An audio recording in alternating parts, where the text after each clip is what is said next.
This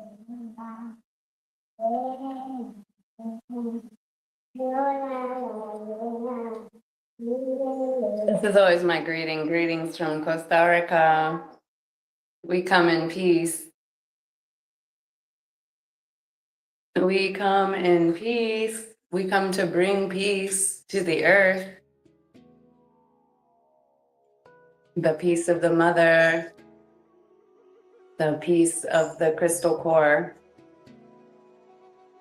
May the heartbeat of her crystal core bless us with harmonies to end all war. So welcome to another time capsule in the no time, no space. Bringing you the galactic remembrance, the galactic codes, the galactic synchronization, the galactic realizations, waking up from amnesia, returning to our cosmic origins, activating our multidimensionality. Dimensions are just perceptions. And so at any given moment, in the blink of an eye, you can shift your perception of reality, which shifts your dimension of consciousness. And so as guardians, this is the invitation to awaken to the multidimensional self and really to arrive and embody your cosmic consciousness. So today, and actually at the end, my friend Marcus is gonna drop in some sound healing. So stay tuned for that. We'll do a little sound medicine. Today on the galactic calendar, we are rolling into 202, kin number 202, white resonant wind. And so the wind, number one, it's part of the white tribe. So if you're a part of the white tribe, and you can find that out by going to 13moon.com and decoding your galactic signature, the white tribe is about the refining. And the archetypal energy of the wind is the high priestess. And it's about communication through spirit, receiving the communication from the waves of the wind. So I'm going to read you the galactic signature to get us into the synchronization. The river singing the waves of the wind, the waves of the wind. So we're in the heart of the wave spell. The resonant tone is the 7th tone. We're in the wave spell of the warrior. And so we're in the heart of it. It starts with the magnetic tone, and then we move into each tone every single day. We're on the 7th tone. It's right in the middle. It's the midpoint. So we call it the heart of the wave of the warrior. And then we'll close out this wave through the next 6 days. It's a total of a 13-day cycle. And this is how we start to move into future timeline creation codes in the no time, no space, where we're moving from the dimension of linear time into the synchronic order, into the synchronistic field, living with the open heart and trusting everything that comes into the field and everything that goes from the field. Because as you embody new dimensions, there are certain beings that might not be in those dimensions, and that's not good or bad or right or wrong, inferior or superior. It's just the way that it works. As soon as someone goes through that eye of the needle, goes through that dimension of linear time, we start moving into the time traveling field. And time travel is not as complicated as we think. It's just about shifting out of the linear time construct to allow more of a synchronistic field to come into resonance. And so that's why I always say we're time travelers. There's no yesterday, there's no tomorrow, there's just this now moment, and we pay attention and observe and witness what comes into the field, and we arise to the occasion in the highest expression of our authentic form, our authentic self, in any given now moment of time. So the galactic synchronization code, the galactic signature, the galactic affirmation for today is I channel in order to communicate. Inspiring breath. So don't forget to take those deep breaths. I just did one and it was a little deeper than the normal breath, right? You just take that deep breath and you take it so deep in that you bring it all the way up through the heart and breathe that out. I seal the input of spirit with the resonant tone of attunement, and I am guided by the power of timelessness. So here we are in the timelessness, being attuned, communicating the breath of the spirit, channeling the high priestess energy of today in the heart of the warrior wave. All right, so let's see and we're also in tropical astrology, we're still in the transit of the 52, which is the still point, 0 point field. In the last video that we did on Friday, we were talking a little bit about the 0 point field, 0 point energy. And we're still rolling with that right now in the 52, with the North Node in the 55, which is the Dragonfly's dream prophecy of freedom. So we like to weave in the galactic synchronization of the node time synchronic order and the tropical time of the gene keys transits, and bring everything into the node time and collapse all fields of time so that we can work with these codes to activate our timeless DNA. And so I pulled a video up that I'm going to have Marcus play for us, and it is part of a series from Jose Arguelles, who was the channeler of the dream spell, the Mind Wave spell. And it's from a series that he did of many books called the Cosmic History Chronicles. And so I just wanted to pull a video in to give you some flavor and the invitation to just like open up and bring yourself into the awareness and presence of the Cosmic History Chronicles, which is what we're activating. So we'll take a little time and play that video, and we'll be back on the other side of it to talk a little more. Convergent evolution. Just beneath the surface of the collective planetary consciousness, there is an innate knowing that we are all one. This can be recognized on the surface level by realizing ourselves as part of a one cyberspheric entity covering the planet. We now know that artificial borders are meaningless if we can Google someone anywhere in the world at any time. We all know borders are fake. We have to wake up and realize our minds have already dissolved these borders by the cyberspheric medium that unifies all minds all the time, everywhere. We are at a place where the mutation is just about complete for the new evolutionary being to appear. We want to elevate the vibration of our bodily selves up to the vibrational purity of our essence nature.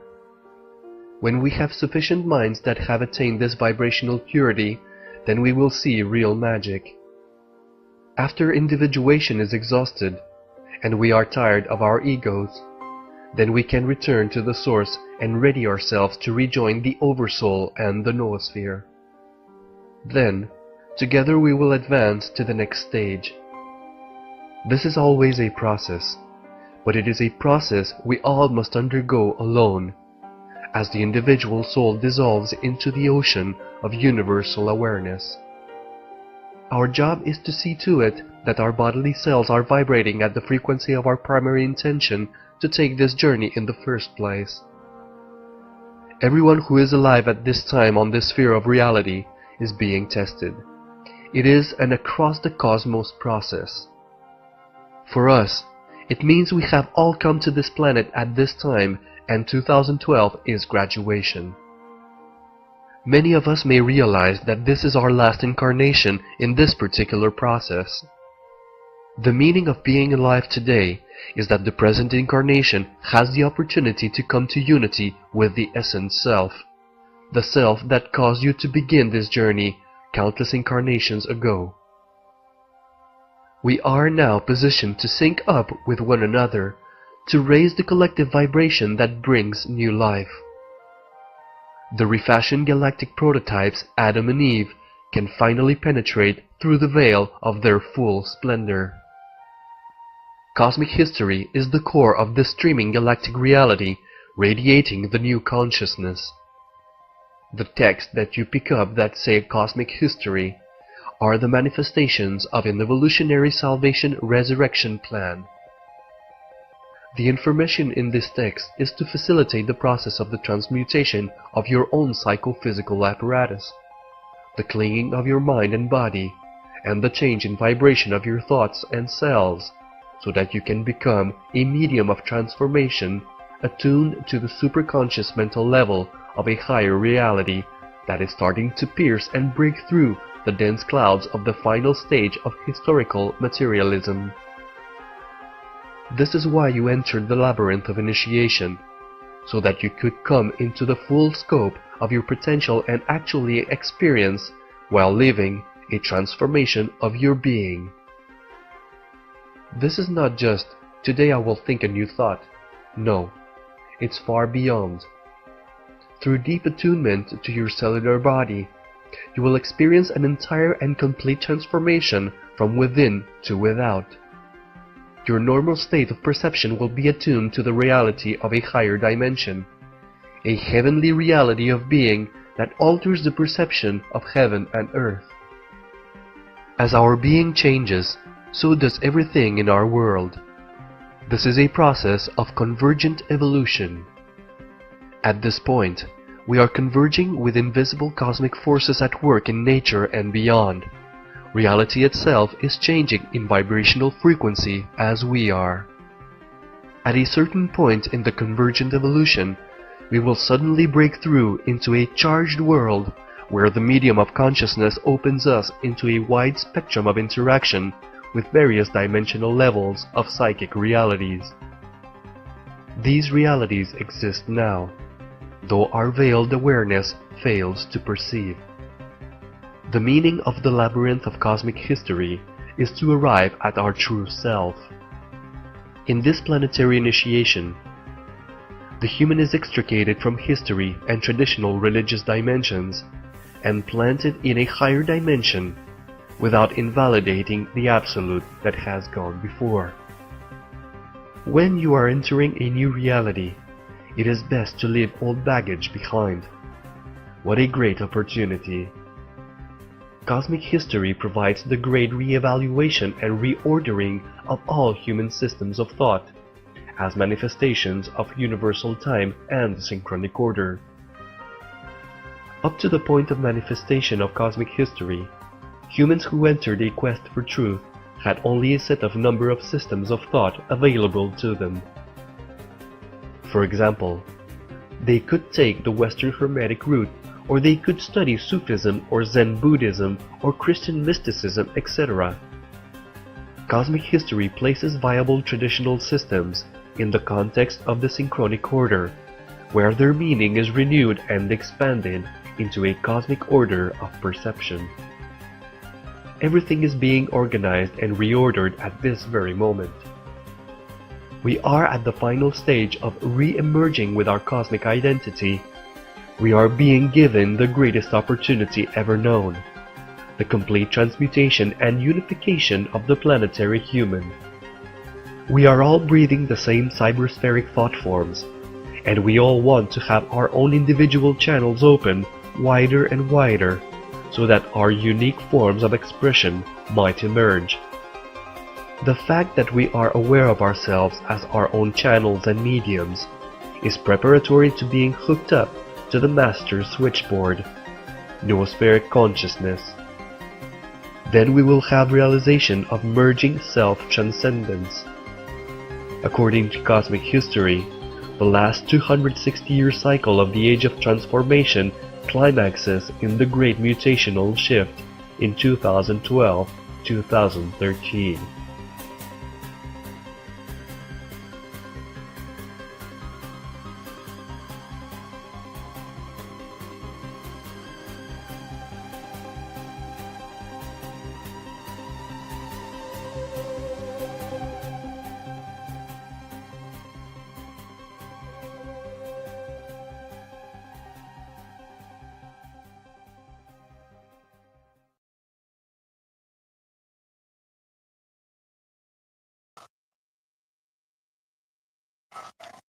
Yeah, so I hope you enjoyed that little galactic wave. Lots of rainbows. You learn a lot just from the imagery, you know, when you see the rainbows, when you see the rainbows around the earth, when you can kind of feel that rainbow light body, crystalline light body from within the self. And when we understand everything's about timelines, everything that's ever happened and already will happen, it's like collective conscious focus in the no time. There are many timelines, there are many dimensions. And so at this moment in time, we are recovering our eternal consciousness. We are recovering, we are remembering, we are restoring more of an avatar consciousness. So there are a lot of things. It talks about the planetary human, it talks about noosphericus consciousness. And I love how he said in the beginning, it made me laugh so hard. He was like, we all know borders are fake. It's like part of this curse of separation has been about borders and boundaries. And actually, when we start to open up into the causal plane, which is actually gene key 43, and that's going to be that heart chakra breakthrough sphere, we start to break through the borders and the boundaries. And could you actually imagine the possibility of there being no borders and boundaries? Everything is about soft, like our body is hardware, right? Our body is like physical hardware. Think of ourselves as organic technology, right? And so depending on your dimension, this has to do with your operating system or the software that you're running that dictates your hardware, because the form, this physical form, follows frequency first, right? The physical is next. And so the form, our physical body, follows the frequency, and the frequency has to do with the software or the operating system that we're running. So when we're running a limited 2-strand DNA program, an oppressed human cycle with a life cycle of 80 years plus, whatever the average is these days, you're sure to follow that cycle and to live that out. When you start to put on a new or activate a new OEM software, I like to say, an organic software of more of an eternal consciousness, your body will respond to the truth of that software. In any given moment, you can download a new program.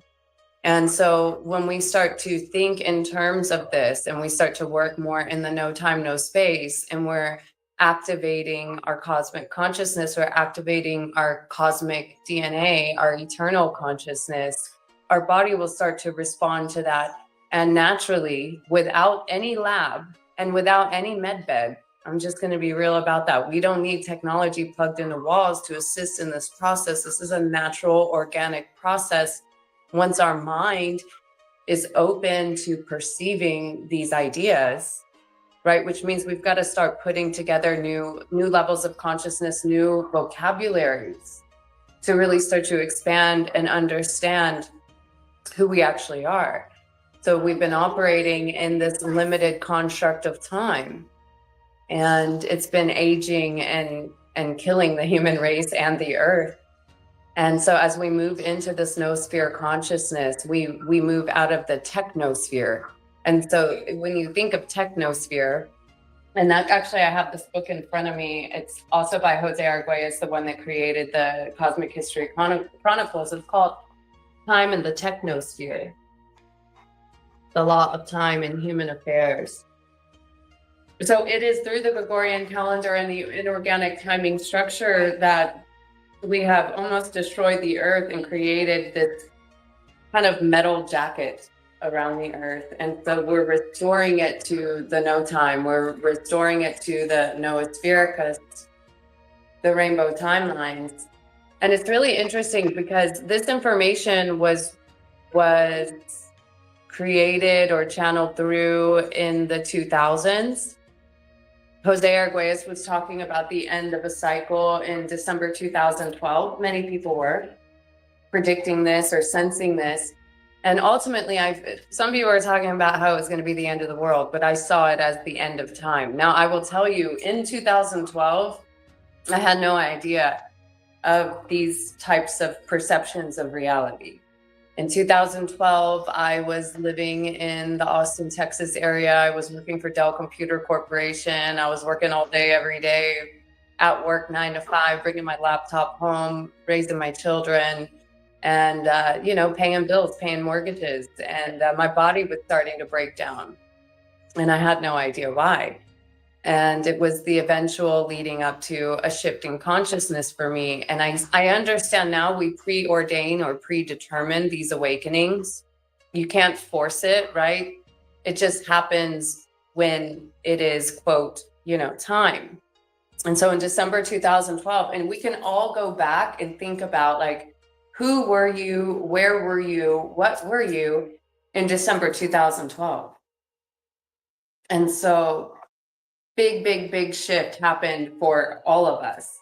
There was another big shift or a wave looking back now that I can see, which was the big eclipse of August 21st, 2017. I remember that was the first time I was even coming into the awareness of what an eclipse was, August 21st, 2017. And so you can go back and look at these time cycles, and even though you might have not been aware or prepared yet, you can start to see the synchronization and how your life was starting to change. So December 2012, I was putting in my notice at my corporate job, and I was starting off January 2013 with a big shift in my reality.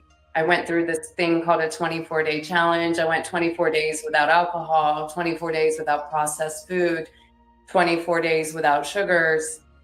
And literally, it allowed for a new system to start to open up in my awareness. And then through the patience, like, it took time to initiate me.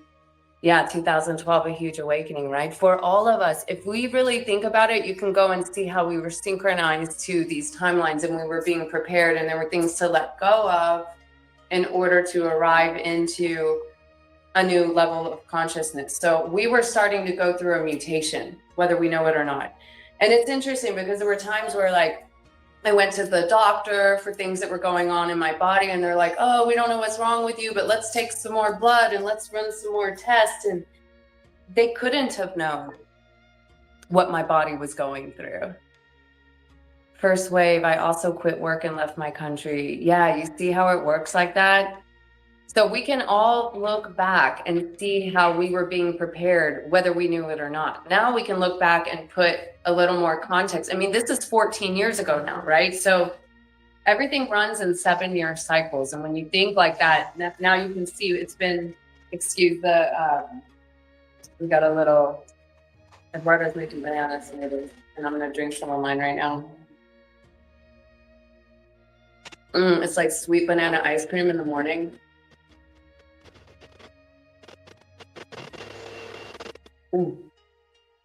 So that was the big shift, and our lives started to change in that moment. And looking back now, you can start to see the waves and the patterns. So we've just gone through 2 7-year cycles, and we're continuing to evolve and dematerialize, and our relationship to the material and monetary world, for a lot of us that have been called to go through the shift first, has shifted. And now we live to tell, and we can kind of go back and see how maybe we were prepared to walk through these shifts and understand more about our bodies. We started maybe taking care of ourselves more, becoming more in tune. Maybe we started to meditate. Maybe we started to connect more with nature. Maybe we started to simplify our lives. These were all things that I was called into, and I'm sure many of us on this that are getting into this galactic wave can look back and start to remember. And I was starting to ask questions about, like, how do we end war? Why is poverty on our planet? Why are children getting cancer? You know, different things like that, like really just like having some kind of deep inclination to like caring more for the whole collective of humanity. How do we end war? How do we end poverty? How do we end illness? And then I started to wake up every day and say, how may I be of service? How may I be of service? I learned this from Dr. Wayne Dyer. He was a guide for me in transitioning out of history and military and the medical field, and starting to become more in tune with how can I be of service? And that was the quickest and easiest initiation into getting me into more of a heart consciousness, a service consciousness, and really law of one. Even though I didn't have the contacts back then, it's like moving from service to myself and my family to service to others and the planet, thinking on more of a collective level. So what do we do with all of that? What do we do with that awareness? What do we do with that awakening? We're part of the wave. We've been leading the wave. And so as many more waves start to come up by synchronicity, and now I understand there's just too much mathematics to this reality. It's quite precise. And I didn't know that until after I had a near-death experience in 2016. That was my next level initiation of like a whole new perception of reality and consciousness, which pulled me even further out of the material dimensions into more of a cosmic perception of reality. And so we've been prepared, and we have been what you might call mutating, but I'd say mutating naturally and organically. Because there's a lot of biohacking and immortal kind of hijacky stuff going on in the medical environments right now as they're trying to figure this thing out. But this is not an artificial construct. This is an organic construct. So I see it like the artificial construct is trying to convince the organics to need it, but we do not need that, because it's all written inside of us. We are in the organic flowering of consciousness. So surprisingly, and quite simply, the more we shift our reality to something more simple, to something more relaxed, to something less busy, to something less on the go, all right? This is the shift from the masculine to the feminine. We're not running around going and making shit happen, like, 9 to 5, working all day, stressed out. Like, our cells, our organic body structure, the actual ascension, which was written into the cells of our body, of our DNA, requires us to relax. And what a shift in consciousness to go from proving your worth through productivity and busyness and accomplishments to the divine laziness of sit back, relax, and let this evolution come through your body. The more you're at rest is when your body can start to organically shift. When I started to realize, looking back now, the physical shifts that have taken place in my body, in my bone structures, in my mind structures, and then of course in my physical reality that have been a part of these planetary initiations. No one is immune to this shift. Let's see, I took some notes from that video, Dissolving Borders. There are a wide spectrum of psychic realities, which you could call multidimensional realities. You could call your operating software. Release from history and religion. Advancing to the next stage, raising the collective vibration. Revolutionary salvation resurrection plan. Activating your super consciousness. The final stage of historical materialism. So you could say, like, we've gone so deep into the materialistic reality that you could say it's like we got to the center of the spiral and now we're going to spiral back out again, but without the materialism. This is the dematerialization process, but we're still very material. We're a physical body. We're not here to disassociate from the body. We are here to simplify and to rectify our relationship to the material world. And so naturally, that type of consciousness takes us into a deeper honoring of the mother, a deeper honoring of the planet, a deeper honoring of the earth, a deeper honoring of the waters and the lands. And of course, the deeper honoring of our own sacred vessel and the deeper honoring of humanity, you know, as a consciousness, as a planetary being, as us being one with each other. And so in the video, it talks about, you know, finally getting exhausted and tired of your little egoic self and the individuation process, which we have been called to come into in order to connect back with the oversoul. And so that's the invitation, is to understand the oversoul, the monad consciousness. And that's really what this 144 number is about. It has to do with the monad, it has to do with the oversoul, it has to do with more of a collective field of consciousness. Yesterday I was listening to just a little clip of an audio book. It's oh my god, what's that dude's name? Michael Newton, Destiny of Souls. He was doing these hypnosis sessions with people many years ago, and he was talking about how they would like go into hypnosis and they would go out of time, which is what we're here to live in the physical. We don't need to be hypnotized to do that. In fact, we've been hypnotized by time. So we're breaking out of that hypnosis into more of the timeless realities and dimensions and starting to be able to embody them here on this earth plane. Now, the construct that we've been born into, what you might call the matrix, is really about the matrix of time and the inorganic time structure. So the inorganic time structure wants to keep you weighed down by the material, by the busyness, by the schedules, by the inorganic calendar. So our relationship to time is how we actually start to understand breaking out of the so-called matrix, which is really about the timing construct.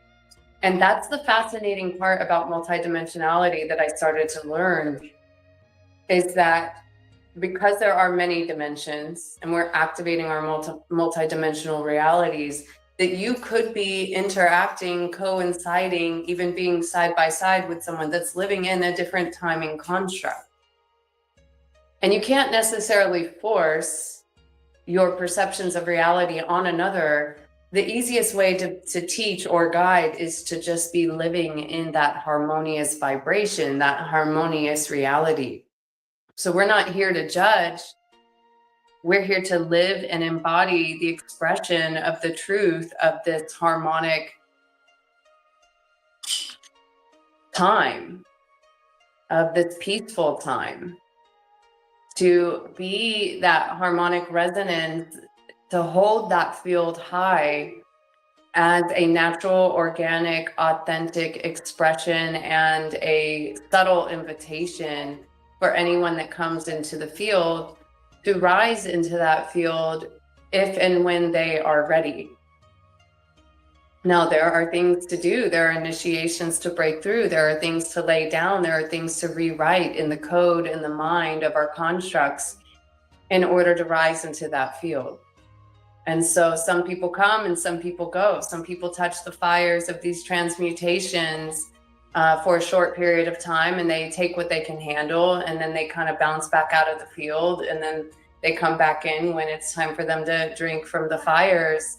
I say the celestial fires that burn all desires. It's just a constant wave, right? So we trust what comes and we trust what goes. We don't take anything personal. And so that is how we start to move into the no time. That's how we start to move into the 0 point. That's how we hold the field and trust what comes in and we trust what comes out with compassionate witnessing, love and compassion, integrating all polarities by holding that 0 point frame. Zero attachment.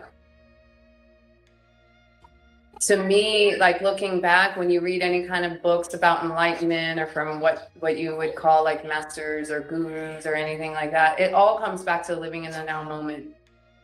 And so now we're using our understanding of 0 point technology, of quantum fields of resonance, to start to be able to embody and hold these fields. Ultimately, we're working in what's called ether or plasma, fluid fields, quantum fields, they're not so concrete. It's very fluid. It doesn't hold on to anything. And so to start to be able to put some context and some experience to this, you know, to start to understand quantum mechanics, because when you read about quantum stuff, it can seem a little complex sometimes. If you listen to it from a scientist's perspective, a lot of times like a scientist or a physicist, a quantum physicist can explain things with like these mathematics and all these equations and blah, blah, blah. But it's like, okay, how do I actually bring that down into a human form? How do I actually live in the quantum? And it's like, first of all, no time. Second of all, 0 point. Third of all, no attachments. Fourth, fluid. Fluid surrender. Fluid surrender, no attachment, no holding on, allow it to come, allow it to go. You're working with waves. So it's not as, concrete, I guess you could say. Fluid, plasma, reality is very much like the rainbows that you saw in a lot of those pictures of the vid. So what else is going on? What else do we want to talk about today? Convergent evolution, the new evolutionary beings, of vibrational purity. There was another video I wanted to share with you, but I didn't get it to Marcus, so we won't do it this time. But it was talking about, it's from the Cosmic History Chronicles, and it's talking about encountering the twin soul. And I do believe in the I am a living embodiment and direct expression of the twin souls coming together organically to serve the planetary mission. And I believe many of us have been prepared to come into contact with that. When you understand that it's already by organic design, you're not running around trying to control it, force it, attract it, or make it happen. You know, because you're coming into the living embodiment of, you're twinning yourself, right? Like you're integrating all of your polarities inside. You're bringing your masculine and feminine together. You're coming into the pure essence of your heart. At least this is what I was being prepared for. I was coming into unity within my own self first in preparation for me to come into union with the one outside of me. And so I had to let go of any last control in order to do that. Thankfully, I didn't even have the context of the idea of a twin soul or a twin flame or anything like that. When I first met Eduardo, when I moved here to Costa Rica, I just sat in his auric field and our auras must have merged as one, but I didn't have the context yet of, you know, Kundalini, twin flames, twin rays, twin souls, all of that. But I was like starting to look up online, like feeling like I met someone for the first time, but have known him forever, and feeling like I'm having an orgasm for two weeks. What's going on? And that's how I started to learn about Kundalini and twin flames, twin souls. But I will say, when I read some of the content out there, it was so dramatic and it was so sloppy that I was like, I'm not interested in anything like that. You know, I'm already in a very soulmate relationship with my husband. At the time, we were together for 14 years when I met Eduardo. And I was like, I don't have drama in the current relationship I'm in. I'm not really interested in ending something to go into some dramatic relationship. But what I realized is that I'd already kind of done that completion of the soul within myself so that we could come into contact with each other. It's like we had both been preparing ourselves. He had been celibate for quite some time, awaiting his cosmic love. And so once we did come together, it was like two stars making love in the heavens is the best way to describe it. And it wasn't easy because I also had to go through a shift in my family organization in order to come into contact with and to prepare myself for that divine union. And so I say this with all love and respect, that gone are the days where we need to be doing like coming together in partnership and doing a whole bunch of shadow work. Like, do it now. Own your shit, hold your field high, come into the purity, come into the harmony within yourself so that you can actually be in a relationship where it's about making love, you know, and not war. I'm very passionate about talking about this. I feel like there's been a lot of distortion in the fields about what a twin is supposed to look like. It is not dishonorable. It's not tricky. It's not confusion. It's the heavens coming together. And so we have to find that divinity and that heavenly field within ourselves in order to come into contact with it externally. And because I understand the preordained, predetermined nature of this reality, it's just about patience. You know, it's not running around trying to find it. Divine reunions really don't need to be going through dating apps and things like that. It's just like synchronicity just works like that. So it's about getting into harmony with yourself so that you can arrive into the synchronistic field.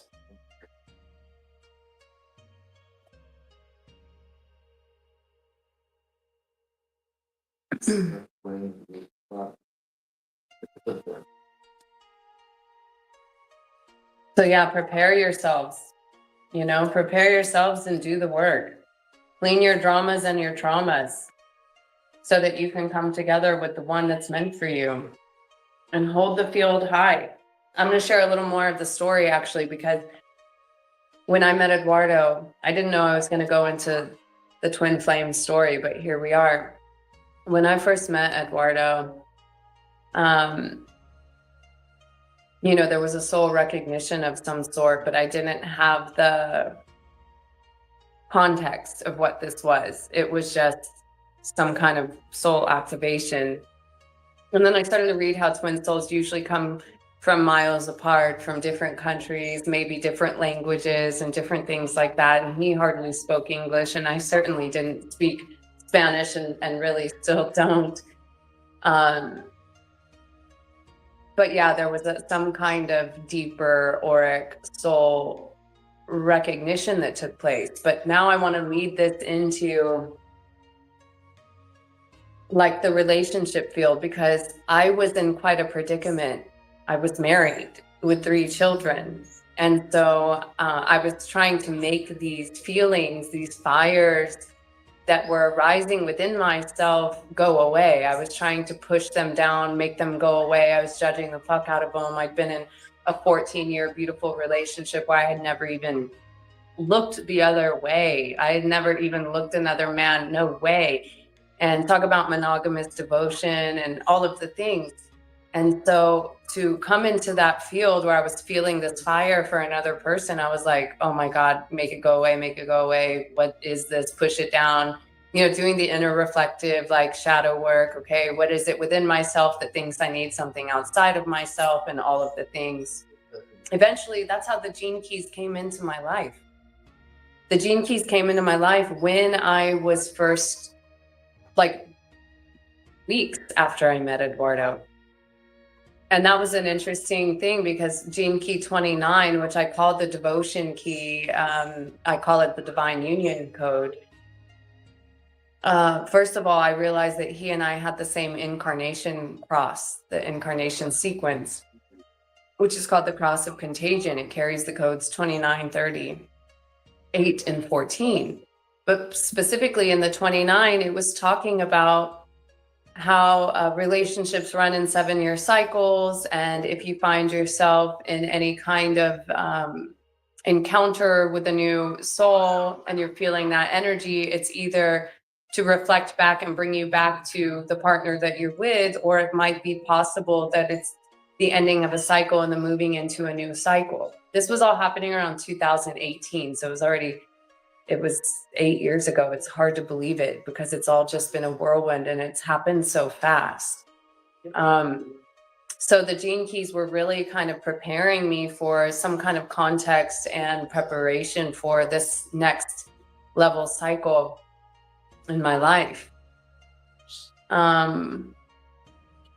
But the point is, you know, after about 2 weeks of me trying to like push this fire down and make it go away, I was like, oh my God, it's not going away. Like, what am I going to do? And I was like, I don't want to keep this from my husband. You know, I believed in transparency. And so eventually I told my husband, I was like, DH, this is going to fuck you up. I'm feeling feelings for another man. I don't know what to do about it. I'm trying to make it go away. It was a super shock and not so easy to admit that to him. And a shock for him to receive that information. And eventually we had just moved to Costa Rica, me, him, and our 3 children. So we were living in this conscious community or whatever they call it. I don't know. And I remember I'd been invited over to my friend's house for a play date for our children to play. And I was telling her, I was like, oof, I'm going through something right now. I'm having feelings for another man.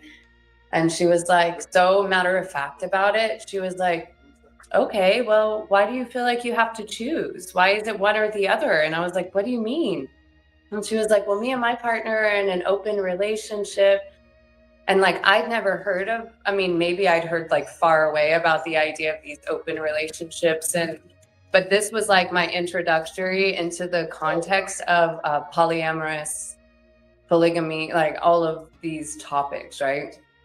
And I was like, whoa, definitely had judged the fuck out of all of that. And yeah, that was kind of part of the introduction. And then I found out that there were like 3 couples in the community at least that were in relationships like this. And so I went to my husband and I was like, what do you think if we talk to these people and kind of explore what's going on? And so we like literally interviewed these 3 couples. And we could feel that there was like a winner and a loser, even though they would like be like, oh, we have containers and communication, and like they would make it all seem justified. But you could tell there was like a winner and a loser in each of these relationships. And so I told my husband, I was like, I don't know what to do about this. I'm trying to make this go away. I'm feeling a desire and a hunger to spend time with this new person. And what do you think about that? And so, I mean, obviously there was reluctance there, but I was like, I don't want to break apart my family. I don't want to break this up. And so he was open to me spending some time with Eduardo, and I went to him and he told me, I've been waiting for my cosmic love, celibate, for many years, and you're a married woman. I'm not interested in that. And it was like he had invited me to raise the bar higher. And he certainly also was not in a position of encouraging me to break up my marriage, not at all. He was carrying such an innocent, pure field. That was the honor of the masculine. I'd never really seen, I mean, any other man that I would know, if I was like, hey, my husband's giving me permission to spend some time with you, they probably would have been like, let's go. But that's not what was being called of here. There was something more sacred that was being invited, which was also where I had to come into full responsibility of making the choices that my soul was calling me into, which were not easy. They were not easy for my family. They were not easy for my husband. And they certainly were not easy for any of my friends that knew me. It was like I was feeling the weight of, like, if me and my husband couldn't make it, nobody could, because we were always like the couple that held it together and had such a beautiful, harmonious relationship. So I would say like that was a next level sacrifice for me. Like I thought I had sacrificed enough after my near death. I left behind my big money jobs. I left behind my big house. I left behind like a lot of my material reality. And I thought we were like at the pinnacle of our American dream life, family coming to Costa Rica and just living in peace and harmony with the toucans and the monkeys. And then all of a sudden there was like a whole nother level of destruction and reorganization that was being called into my life. And yeah, it hurt. You know, this shift, this destruction, this falling, this reorganization of the family life, and also for me, like the talk about destruction of my ego and what people thought of me, because obviously I look like the bad guy. It's still very much like that. I understand. But there was something so deep in the soul calling and the mission and the purpose that was like, you have to go here. You have to go here. And it took about 6 to 8 months probably of the unfolding of that. I left Costa Rica for a month, took a break from the family. My husband supported that and was with the kids full time while I did that. Actually, quite a few different encounters happened. I ran into Dr. Joe Dispenza at the airport. We pulled up at the same time next to each other. There were a lot of quantum things that were starting to happen in the reality, but I avoided that Band-Aid, I guess you could say, you know, that shift or that breakdown that had to happen for as long as I could. Hola, Robin.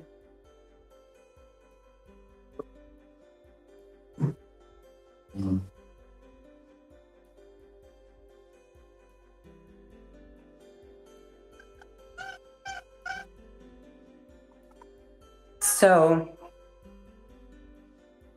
yeah, that's my story, a bit of my story of the shift, of the mutation, of the breakdown of something in order to build something new, of the sacrifice that I was being called into, of the realization that I had to follow my soul's calling. I had to follow this life force energy over the mental construct of what looks right, what makes sense, what other people will think. It was a complete obliteration of my reputation, a complete death of my ego.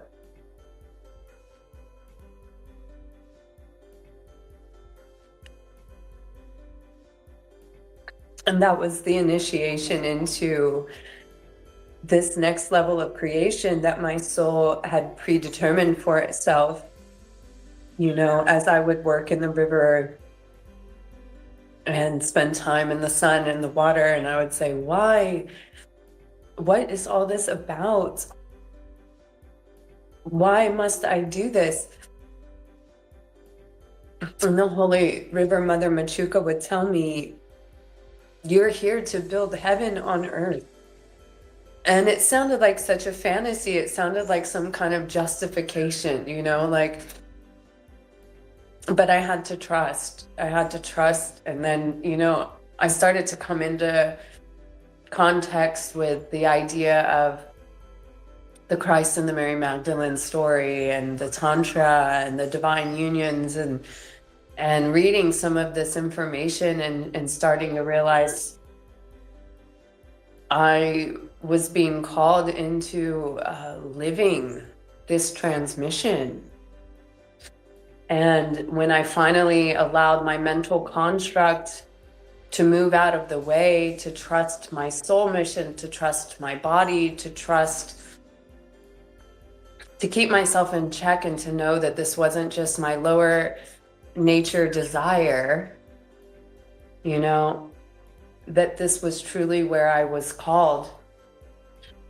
And to dive into that is when we allowed the cosmic love to really come through. And so the unity of that consciousness, the unity of our souls, the two stars making love in the heavens, the ecstasy of that, the love of that, the purity of that, the ascension of that, the Lady Venus Sanat Kumara story, the Christ Magdalene story, we were embodying these templates of cosmic love, of twin avatar souls coming together to hold the fields. And so to serve this planetary mission of love and heaven on this earth, and to bring together the opposites, to bring together the Tao, the unity, the two becoming one, the two becoming three, because river is the manifestation of a pure ecstatic devotion and love, you know, and the opening of these gates of heaven, the activation of the 12th dimension, 12-strand DNA and beyond, Christos Sophia,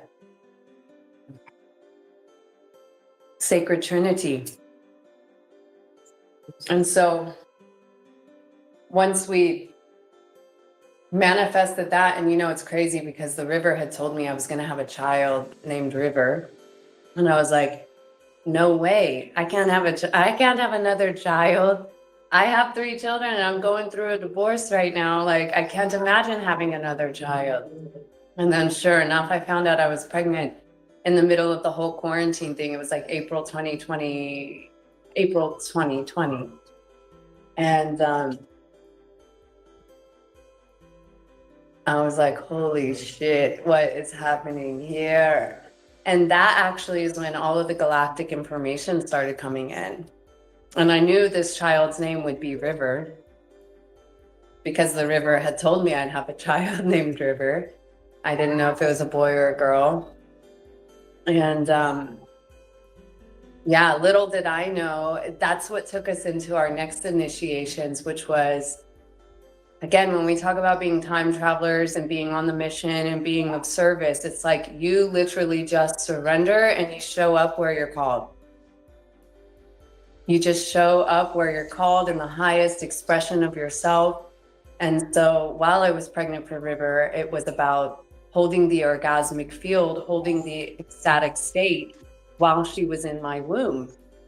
And there's a gene key 57, and it talks about how ultimately how the mother feels while the child is in her womb is actually responsible for the child's sickness in the future, disease in the future, emotion in the future, trauma, etc. Very interesting to consider, right? All of a sudden now you're in preventative trauma, because you understand that when a mother has a child in her womb, that whatever she's feeling is being transferred to the child. And we understand there have been many women that were pregnant maybe by accident and maybe carried that energy and transferred that to their child, that feeling of not being loved or not being wanted. It's a pretty common wound that many people carry on this planet.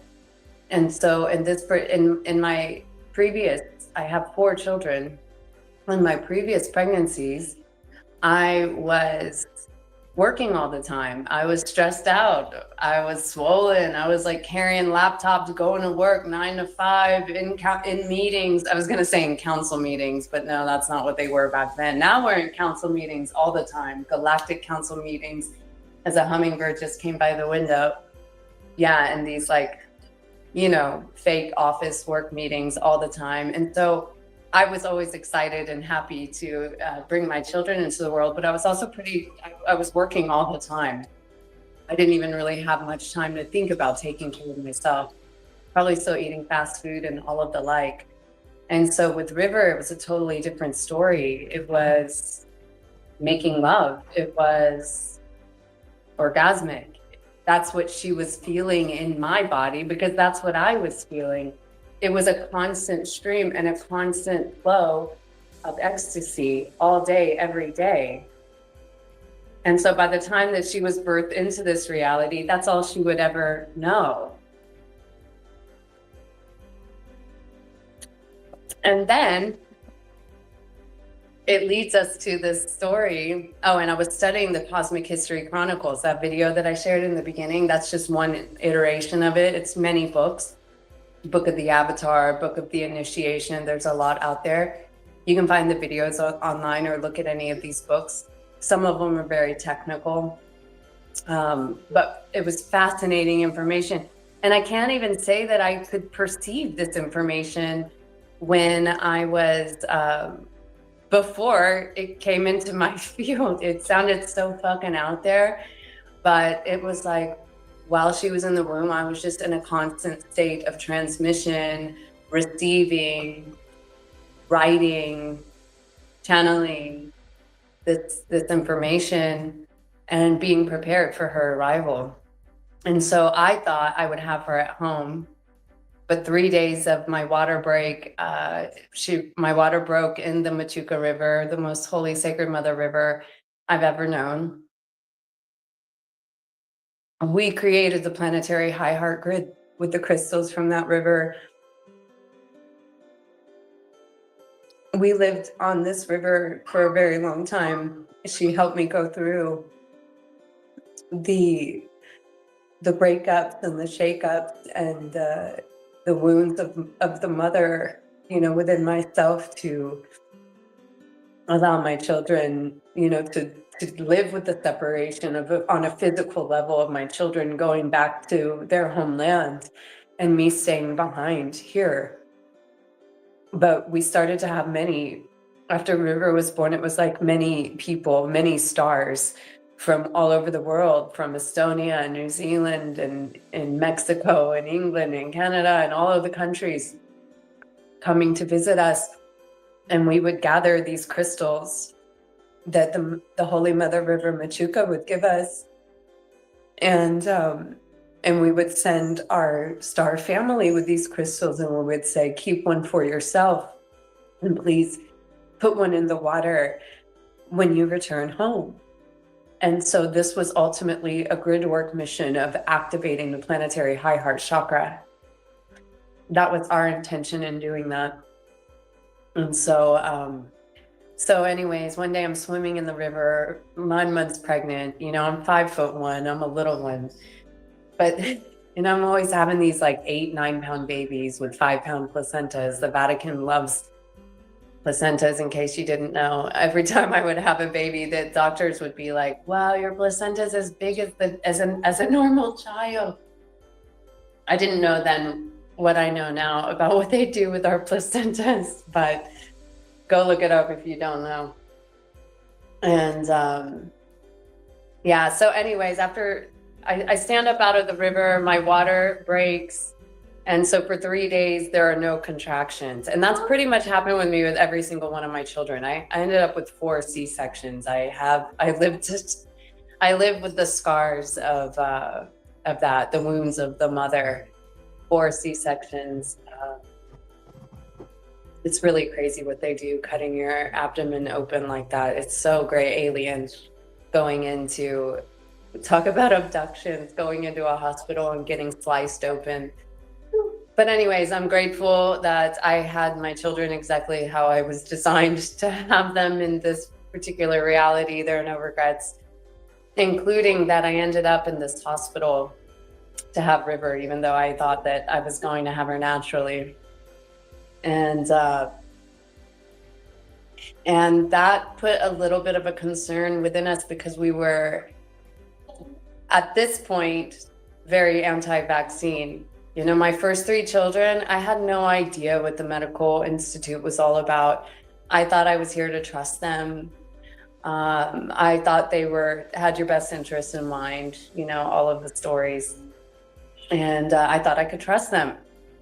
And so, but when I died on the table, that was my near-death experience. I was delivering my son Dyer, and I literally went into a massive emergency seizure, 911 sirens, screams, body convulsing. And I slowly had released myself. And that time, this was May 10th, 2016, I was like, oh, wow, I'm dying and I'm leaving my children to my husband. I'm leaving 3 children to my husband. He's going to be a single father. And, looking back, I had an epiphany that actually really did happen, but I had a little extra time to arrange to arrange it, you know, like I did die that day, and ultimately I was leaving my children with their father, but it was like I had an extra lease on life, if you could say. I was gifted with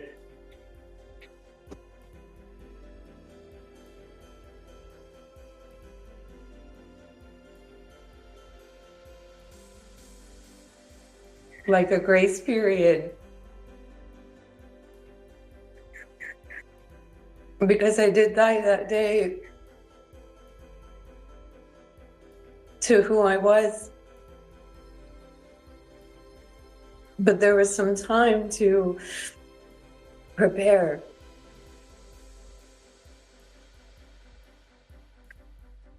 And so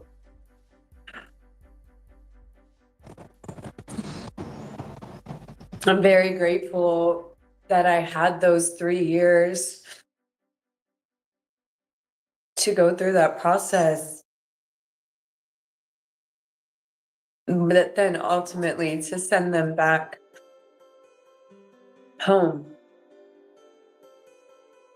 while I was being called to pave the way of the future.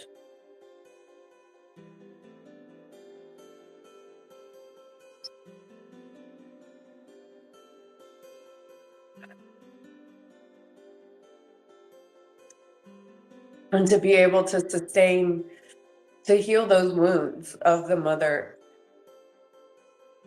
Because that's ultimately what we're here to do, is healing of the wounds of the mother. And that goes down to the children, and it goes up to your own mother. And I never have felt like I needed to heal wounds with my mother. I'm so grateful for my mother and my father and who they've been for me. And to be honest, all of our mothers and fathers were always doing the best that they could, and could have only been as good as they were. It was all by design. We chose it. And so just as I looked up to my mother and father, and I knew that I chose them, I knew that my children had chose me, and that I needed to be who I was called to be for them and for myself.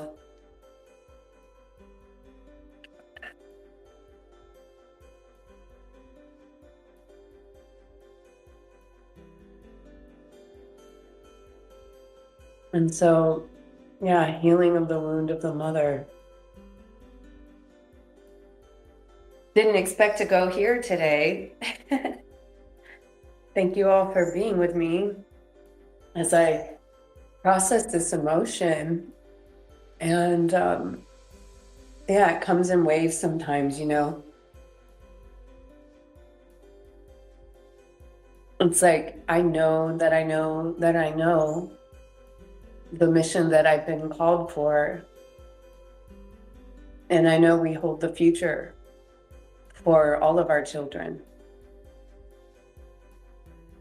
And so part of the initiation,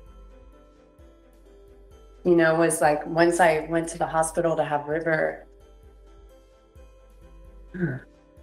Yeah, so back to the dying on the table when I had my son. I like to joke that I used to believe in vaccines before I died. I had all 3 of my children fully vaccinated, never batted an eye, never thought about it once. And I was just coming into the idea of people that were anti-vaccine, and I would be like, what's the fucking big deal? Get your kids vaccinated. Don't be selfish, you know, protect everybody else. Like, talk about a program. What a fucked up program. That we've actually socially accepted the idea of jabbing and stabbing our children with needles, with poisons in them, and we don't even know what the fuck that it is. So I had to die to wake up, to have this x-ray vision. So by the time River was arriving, and I'm like, shit, I gotta go have her in a hospital. I don't know how we're gonna get out of this vaccine situation, because Costa Rica is like full on. Costa Rica is basically a mini Vatican country, and New World Order, United Nations, like Masons, all of it. And so So yeah, Rivers hardly pulled out of my womb after they had to sew it or like saw it open with all of this scar tissue on my uterus. And they're ready to take her away to get her vaccinated right away. And Eduardo, who is like the most softest, gentlest soul, he's just like telling them, no, I don't want my daughter vaccinated. And they're not used to anybody saying no in Costa Rica about things. And they're like, no, you have to have, this is the law, this is a requirement, this is mandatory. And this is January 4th, 2021. This is in the middle of the whole quarantine lockdown, like all of the things like people are wearing. It's the first time I had to get the nasal swab. I had avoided it and never really worn a mask the whole time until this moment. They were like, you could have COVID, and if you don't get this nasal swab, then we're going to have to charge you an extra so many thousands of dollars because we're all going to have to wear special suits to protect ourselves. We've already been in the room with each other for, you know, however long. It's all a fucking joke.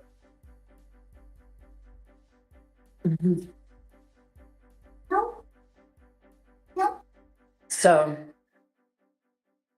Eduardo was strong and firm in the protection of his daughter.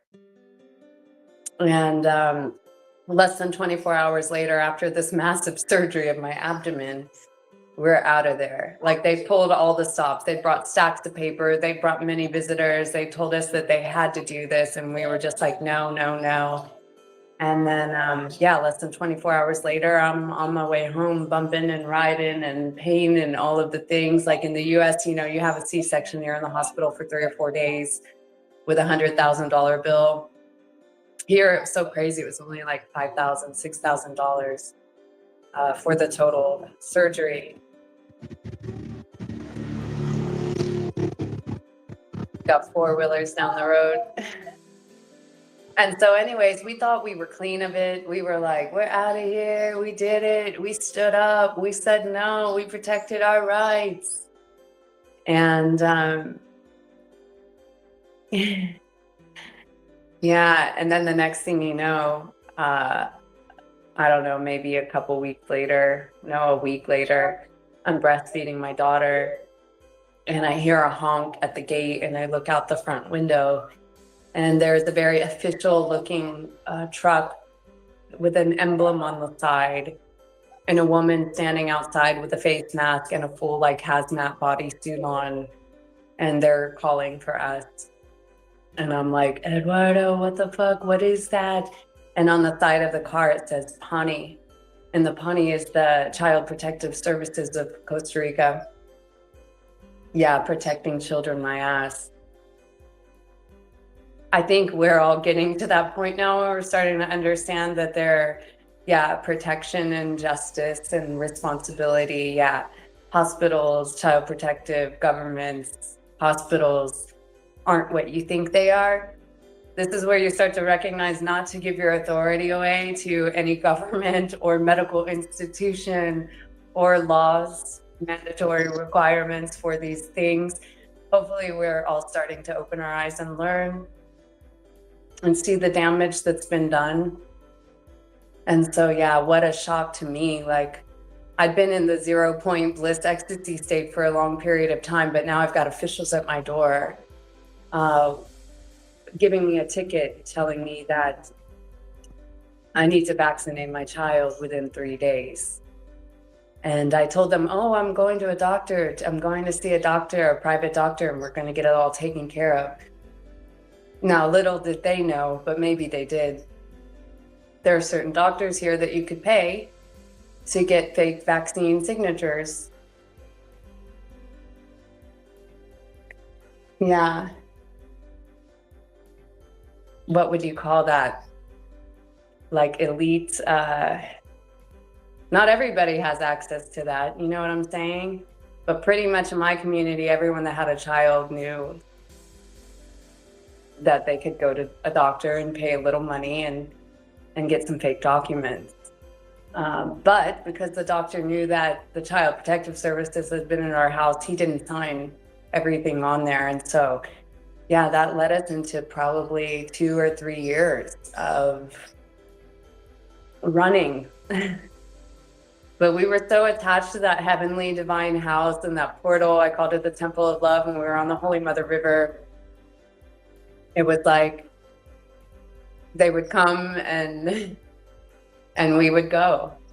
And we would stay in a new space, and then we would come back to our space, and we would think it would be over, and they would have forgot about us, and then they were back again. And, you know, eventually Eduardo went to the court right around the time of the Georgia Guidestones. This is pretty interesting because the Georgia Guidestones, they went down, and then right after the Georgia Guidestones went down, if anybody remembers that situation, it was around July 6th, 2020.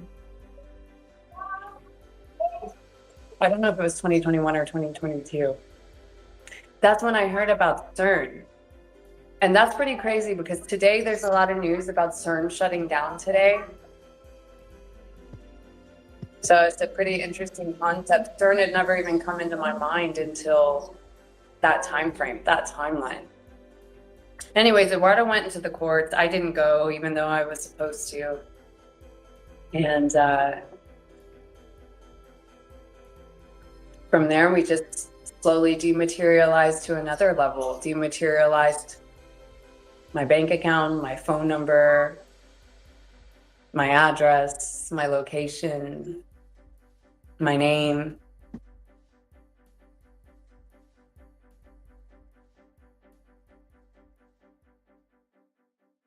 Yeah, it was like a full dematerialization of my identity, and ultimately just about moving around and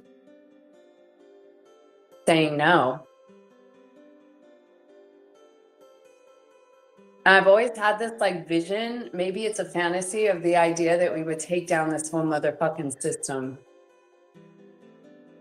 In one way we did, you know, we just kept saying no. But I also feel like a responsibility for the many children coming into the world. And I know things are being reformulated, and I know things are shifting.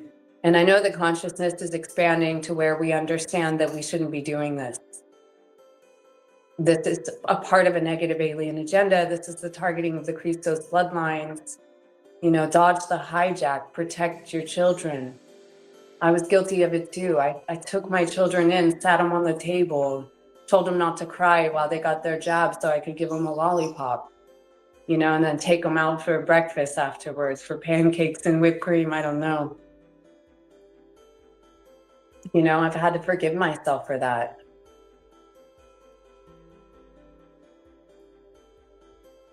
I know we're all waking up.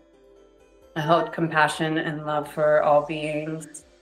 I hold compassion for the children that have been injured from these poisons. I hold compassion for the ones that are confused and still believe in medical systems. I hold compassion for the ones still holding out that some kind of doctor or vaccine or pharmaceutical is ever going to save them or protect them or heal them. It's not.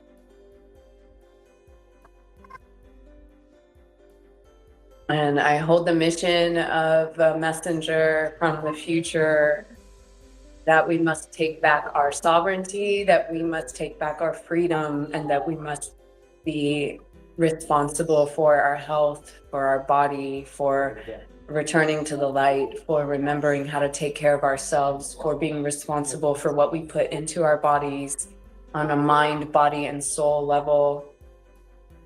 You know, there are many things that people eat and digest or inject or watch or digest through their eyes,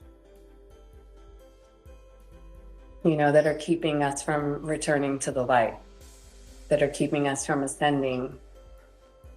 So I am just but one guardian and protector of the children. And once we went through that initiation of saying no, standing up, and protecting, and getting an idea of the aggressive nature of this field, and the understanding that people don't really have the freedoms based on laws, you know, When does a mother get to choose what's right for her child? How does a government get to decide what is right for your child? Why would we ever give our children's names, fingerprints, blood, footprints, asking for social security numbers? Look, forgive us all for we know not what we do. I'm from the future here. It takes some time for us all to figure this out, but as we start to awaken to the truth, we're no longer ordaining the government to have control or any say in what we do with our children. I would love to imagine that they're there for protecting, but the whole society, the whole system, if we haven't already started to see and understand that sex trafficking, the fostering, the adoptions, the sacrifice, the cannibalism, like that's what's really going on in the government. Trust me, I was sitting in the non-dual timeline where nothing of the darkness existed, but I was called to fall into the awareness of these demons on our planet, of the dark side. And to be able to look at it, to see it, to know it, and mostly to resolve it from the 0 point field, but also feeling the responsibility as a guardian to speak the truth, to live the truth, and to share our story. And eventually to create a world where no child that's born is given to a government for experiments, given to a medical system for experiments to protect our children. I won't go deeper than that, except that I've also, after River being born, have been initiated into a deeper understanding and a face-to-face look at child trafficking. I believe Costa Rica is one of the central locations. I believe that this organization has been going on for a long period of time, and we all know people involved in it. We actually all know people that are pedophiles. It's not like they run around with signs. And so I'm looking at it from all angles because I understand that there are a lot of people that were born into satanic ritual, that were initiated into these agendas, that have become a slave to these agendas, that want to come clean of these agendas, of these possessions, of these entities, of these addictions, of these desires. And it has to do with entity possession and implants.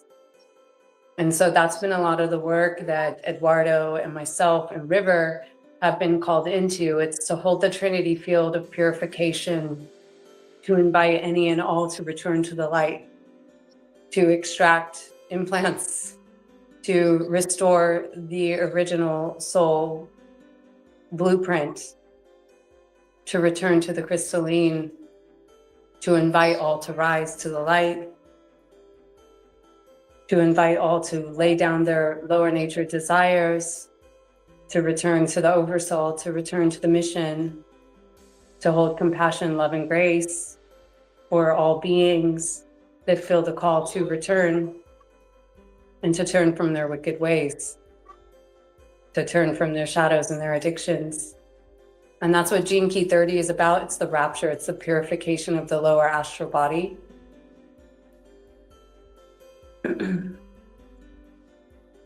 And so that's where we are on the Cristo Sophia mission. That's where we are in ending satanic ritual abuse on our planet. And understanding, as I started to study and understand satanic ritual abuse, I was like, what isn't satanic ritual abuse? The entire education system is satanic ritual abuse. And the entire medical system, from the time the child exits the womb of the mother and is jabbed and circumcised, is a satanic ritual abuse. Going into the church and religious organizations and structures with a bloody man hanging on a cross as a sacrifice, almost like a mockery of the Christ, is a satanic ritual. Drinking the blood of the Christ and eating the flesh of the Christ is a satanic ritual. So it's we were born into it, and we're birthing ourselves out of it. And so that's where the celestial fires burn all desires, and we come into the purification and we start to rise up as the phoenix and to leave behind the old ways. This is the invitation. This is the prophecy. It's written. All are invited to the light. Everyone is invited to return to the light. This is a time of great purification. So, yeah, I didn't realize I was going to be rolling into the deep. But I thank you all for being here. And my boy Marcus is going to close us out with some sound healing. I think it's a good time to just get the body adjusted, have some sound medicine, clean and purify. If you're ever feeling called to do any work with me, message me privately on Facebook. It would be my honor to serve in this way. Also opening the gates to visits here in Costa Rica and the Galactic 0 Point. Yeah, here to restore humanity to the purity vibration. That's the mission. Here to be of service, pure hearts of service, transparency, integrity, honor, purity, and light. We invite all to the light. We are here to unite the tribes, unite the sacred family, to serve the mission. This is a planetary ascension. We're here to serve all of humanity with pure love, hearts of compassion. No ulterior motives, no ulterior agendas. Much love to all of you. Yeah, so sit back and relax a little bit. And my star brother, Marcus, my Lyran galactic brother, is going to bring in some sound for you all. Thank you so much for being here. And yeah, we'll be back on Wednesday. Just reach out privately if you're feeling the call. We can do some one-on-one stuff together. Much love.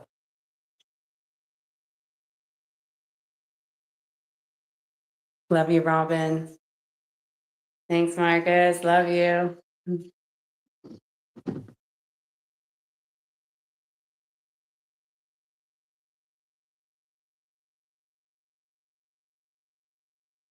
Hold on, I can't hear you. Are you on mute? Yeah, I was on mute. There you are. I was like, where you go? I hope you ain't going anywhere.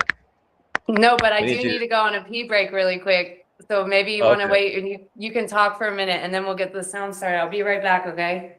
Yeah, do your thing a little bit. I'll introduce myself for everyone out there. And wow, can we get some hearts in the comments for our sister Phinix for releasing and being vulnerable with us today in this space? I mean, holy smokes. How beautiful to be able to sit in the background and watch our sister be able to unfurl her story with her heart with us.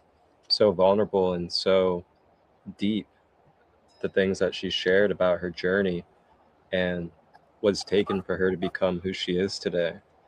And wow, I'm just so grateful. And for everyone out there, if you could just put some love in the comments, put some hearts, put some love. Please like this content and share it with your family and community and really get this out there. You know, she's really devoting and dedicating herself to the service of all. And it's been a blessing. It truly has been a blessing to meet Phinix and cross paths with her as well as her whole family. And, you know, I met her in Costa Rica just about a month ago, a little bit over a month ago. And yeah, it's just been such a blessing. So thank you all, everyone that's here. Thank you guys for supporting myself and her on this journey. And thank you to all of you that are commenting and putting energy and making this space what it is. And just remember that, you know, you as well, you contributing, you sharing your messages, commenting, and participating, you know, you're also adding to this space and you're making it what it is as well. So just remember that sacredness of the value that you bring.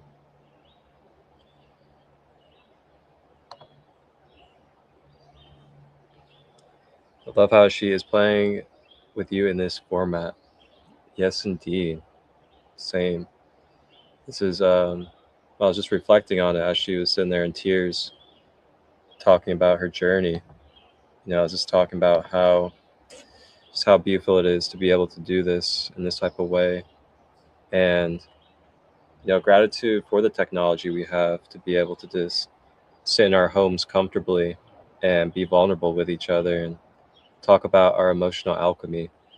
And yeah, I was just reflecting with everyone in the comments about how beautiful it was with you being vulnerable and sharing your journey with us. So thank you.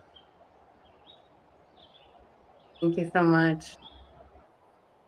Yeah, it was a surprise what was coming through because like normally I have all these things to say and this content to go over, but it was like not supposed to be that today. It was about sharing this story. So thank you all for being here and allowing me to share. Thank you for creating this framework and structure to connect again with everybody, with all of the family.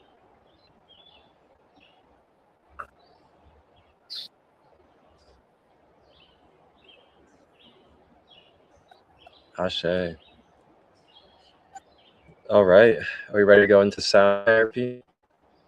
Let's do it.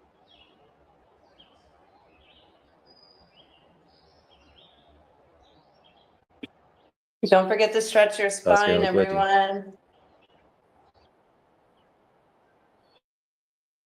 Yes. Feel free to stretch a little bit. If you guys want to, you can do some, shoulder shrugs, knuckles. Shake the arms a little bit, those wrists.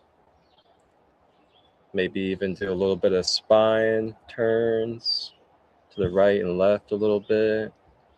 Feel free to shake those legs and just get yourself comfortable. Get ready for the sound. And you got down if you want. You can sit, or you can just allow yourself to just open your mind, receiving no matter what way you are.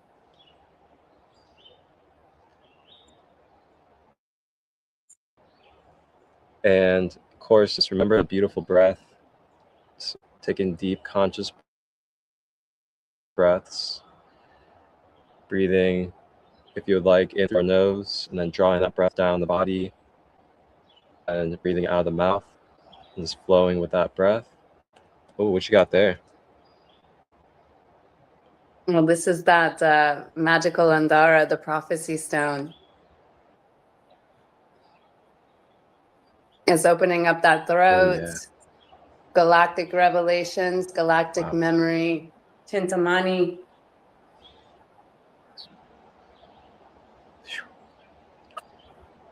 All right, guys, we're gonna go ahead and begin. So just feel free to relax. You can close your eyes if you would like, and just let go of the outside world. Just allow yourself to receive and be with these frequencies. All right, enjoy, everyone.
Une asana shine kunai. Muna shi meyana suta ika uno ashina si una te une she ma totuna te na una te na kutiyana se mushiyana kutiyana se mutiyana kutiyano te kutiyana sino kuma te.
Just drawing in the breath of love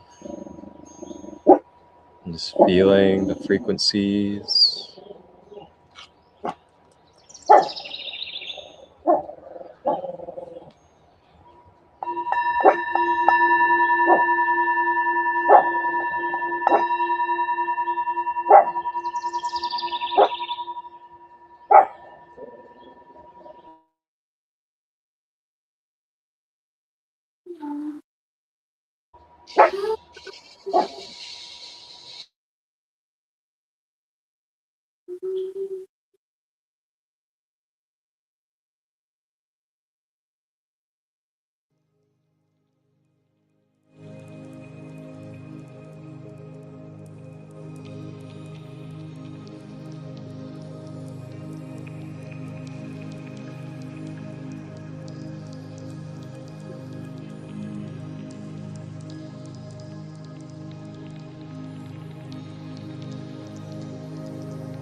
Slowly making your way back to your physical body.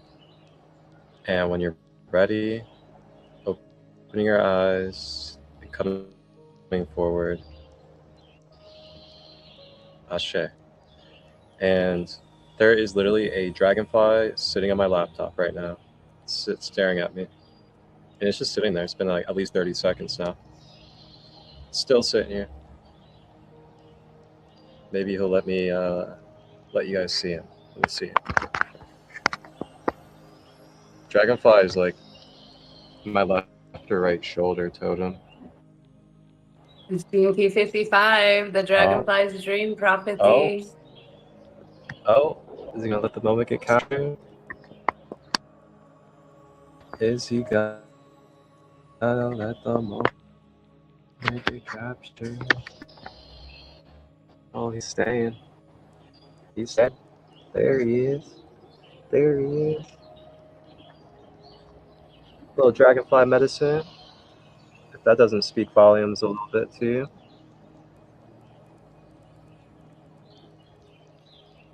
There he is. Wow. Dragonfly's dream. Just sitting there now. Dragonfly's dream. Dragonfly's dream.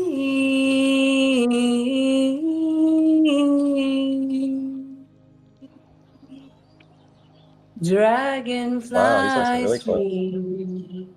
He's just Look chilling. at that.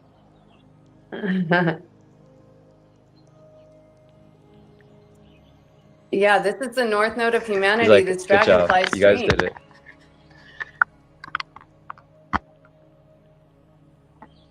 This is the sound of freedom. Wow. What gene key is the dragonfly associated with? It's the 55. It's the prophecy. It's the longest code in the book. Anybody can look up Gene Key 55 and get the PDF. And it's talking about moving from the shadow of victimization to freedom. And it's victimization of the emotions of blaming and complaining into the freedom prophecy and the mutation and the freedom of ourselves. And it talks about the aeons and the future of the government, the future of schools, the future of sacred communities and sacred couples. It kind of has all of it written in. And then it talks about the idea of the 55 with the dragonfly. It's born in the underworld. It's born as an underwater nymph. And then one day, at the perfect moment in time, it arises out of the water onto a rock. And as the sun beats down, the angel wings or the wings of the dragonfly pop out of its back, and it mutates from one thing to another thing, very much how we're being called into. So I always say it's like we're emerging out of the underworld, and our angel wings are returning in the blink of an eye.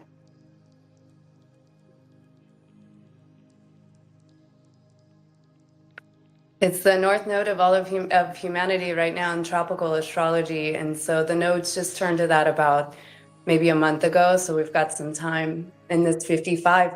And the code that unlocks the 55 is the 59. And it's from the shadow of dishonesty to transparency. So I always say transparency unlocks freedom. And the 59 is called the dragon in your genome. And it's talking about doing the genetic laundry of your family lineage. And the physiology is the sexual organ. So it certainly has a role to play in the purification of the sexual energy and activating the dragon consciousness. And so the 59, you can Google or whatever, search like SoundCloud Gene Key 59. And there's it's about 26 minutes long, a beautiful contemplation kind of meditation around the 59. So the 59 and the 55 go together. And those are two very big keys in all of in the spectrum of consciousness of the 64 keys. So it's a great way to introduce anyone to the gene keys, and also to look in your own personal profile and see if you carry the 55 or the 59. But I always pull all the codes to more of a collective spectrum. We have access to all of the gates, all of the codes, and the 55 and the 59 are very much collective in nature. So yeah, maybe in one of the next calls, we might do the 59 as a contemplation. But you can pull up that PDF for free and read about it. And I think it'll bring a lot of awareness and consciousness to you about faking freedom, real freedom, the whole bit, the sound of freedom.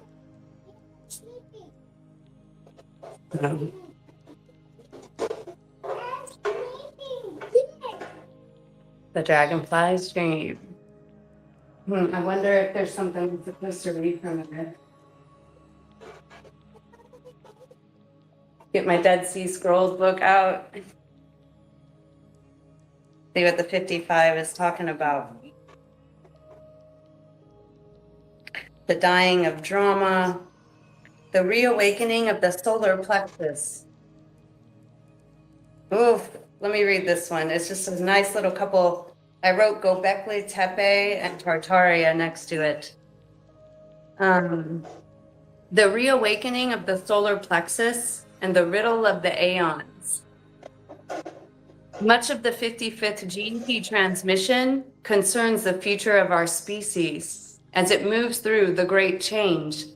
And as such, it is a profoundly prophetic piece of writing. However, one of the greatest pieces of the puzzle is actually found in our very distant past. Generations of mythologists, folklorists, archaeologists, mystics, and historians have spoken of another race of human beings that existed before our modern recorded history. Indeed, all our great human myths and fairy tales are encoded with information about a lost golden age that was extinguished or lost in some form of vast cataclysm, deluge, or flood. To the psychologist, these myths have always been seen as metaphorical and archetypal, psychic yearnings to return to the security of that womb. But what if they are actually folk memories held within our ancestral DNA? The 55th gene key has much to say about this. Although many ancient cultures have devised methods of mapping vast spans and cycles of time, one pattern holds true at the simplest and most mythical level, the trinary pattern. You could say it's the Trinity pattern. Every great work of art or allegorical story has at its core this archetypal trinary time flow, which divides all human narrative, internal and external, into threes. Woven into the very structure of the human psyche is a profound resonance of these fundamental patterns. There is always some kind of initial fall from grace, followed by a journey of discovery and trial, culminating in a final redemptive victory. When we apply this mapping to the whole of human evolution, we see our human story depicted as three great aeons. Hey, River, that's a little loud. Thank you, River. I'm almost done. Vast spans of time marked by four major leaps in consciousness. So then it says the three aeons and their evolutionary stages. There are four turning points that describe the evolutionary arc of our entire planetary consciousness.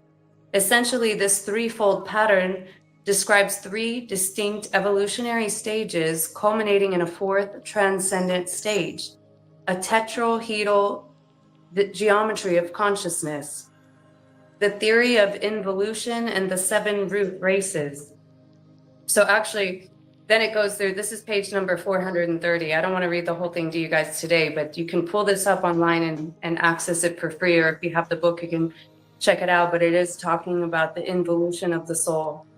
And then it breaks down through all of the 7 root races and their corresponding planes of reality. And so what I like about it is the 7th root race is the Pangaian, which is about bringing the monad down to the physical plane. It is the physicalization of the monad. That's what we're being called into right now. There's also the 6th root race, which is the Trivian, which is the astral plane.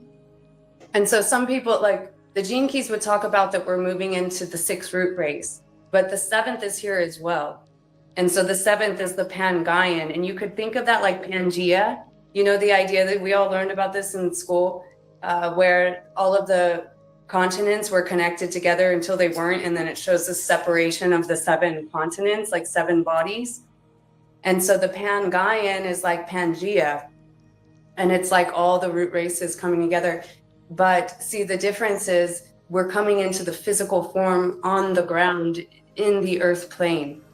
So the idea of an ascension where we're leaving a planet, going off into some other space or place is what I call a misunderstanding. We're here to embody and bring down the monad in the physical form. And so that's oversoul, monad. Yeah, getting into the understanding of that level of consciousness and the invitation of the synchronicity of all of us coming together to embody that. And then one of my favorite, actually, I'm going to read this, The Great Change and the Sixth Race. The time of the great change is now upon us. As the fifth root race prepares, which they call the Aryan race, prepares to give way to the sixth root race, the Trivian, time itself appears to be speeding up. The sixth race has long been prophesied by mystics and sages, corresponding to the involution of divine essence into the astral plane, the realm of emotion and desire. The sixth race will bring transformation to our entire planet. As divine consciousness continues to descend deeper and deeper into form, it reveals its true nature. The coming epoch will see the sublimation of human sexuality and desire into unconditional love. The sixth, so sublimation of sexuality and desire, that's the rapture, the purification of the lower astral body. No longer a sex slave, no longer driven by the sexual impulse of needing to like hump and fuck everything. I don't know another way to describe it.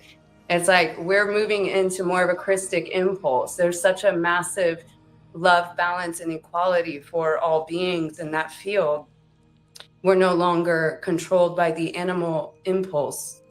The sixth race will be triggered through the 55th gene key and its mutation within the solar plexus center, the seat of human emotion.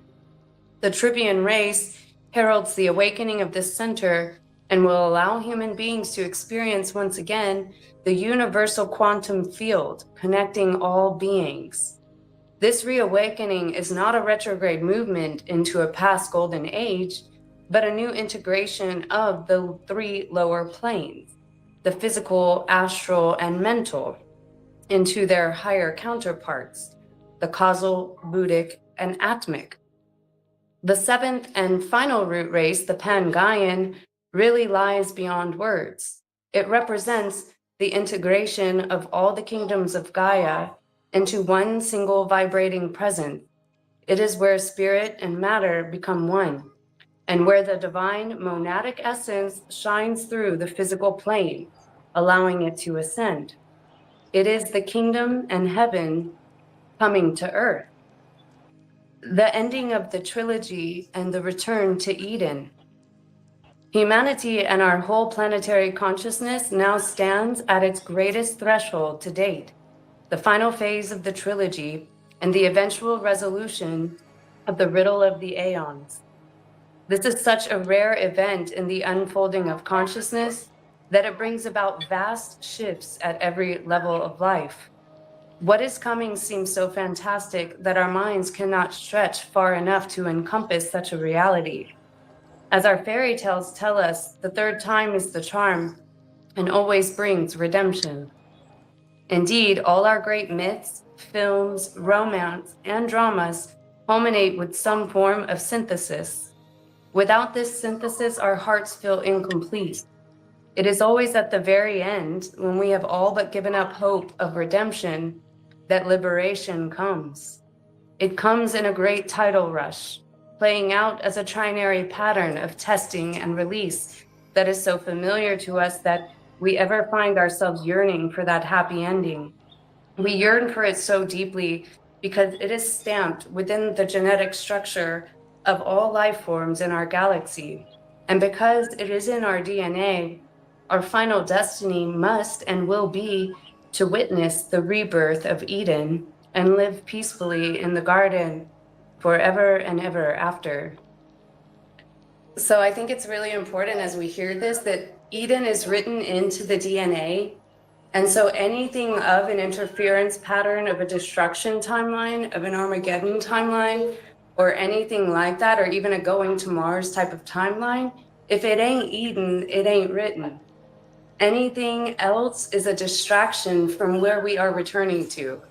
So when we start to remember that and we hold that patience and we do our honest work of purification, we know this is the inevitable shift, is the return to Eden. And that's the prophecy. And it's meant to unfold through us. And so here we are remembering together to embody this frequency. And ultimately, this is what brings the sacred couples together to serve in divine ways. And so it talks about the marriage of the sacred couple and the future of communities, poetic genetics, the mutation, the shifting of our environment, government, poverty, and money, future technology and the science of synthesis, children and education, death and medicine, and the acidic supernova. Oh, and I found 1 million fairy dollars in my book. So yeah, abundance. It's the gate of abundance, actually. Gene Key 55 is the gate of abundance. So 1 million fairy dollars. I was wondering where this went. Right here in the perfect core. So yeah, anything more for you, Marcus, before we roll out?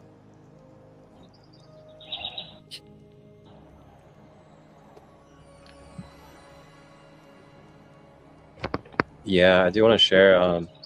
You were talking or reading, and it was talking about kind of like collapsing the first, second, and third dimensions. And what I find intriguing is that when you look at the 15 the 15-dimensional time matrix map, it, and also like too, if you look in Lisa Renee's Ascension Glossary, when it shows the different harmonic universes, those harmonic universes, they each have 3 dimensions within them, and the 3 dimensions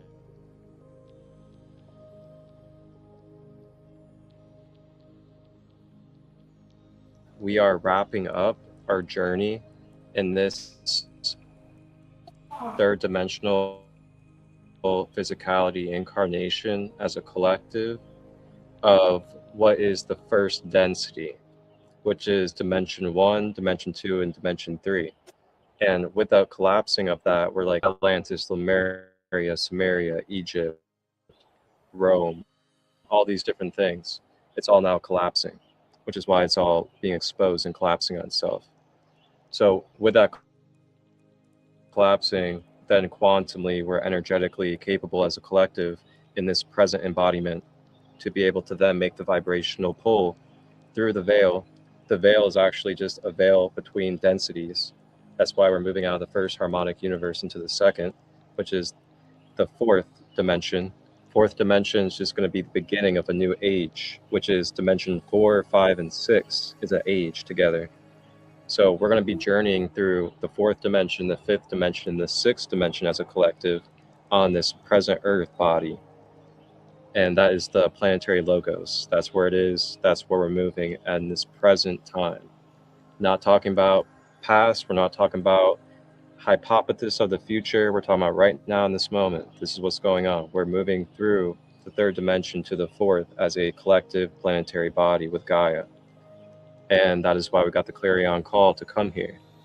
So with that, we're shedding the layers necessary from dimension 1, 2, and 3 that are going to continue to anchor us karmically in these densities.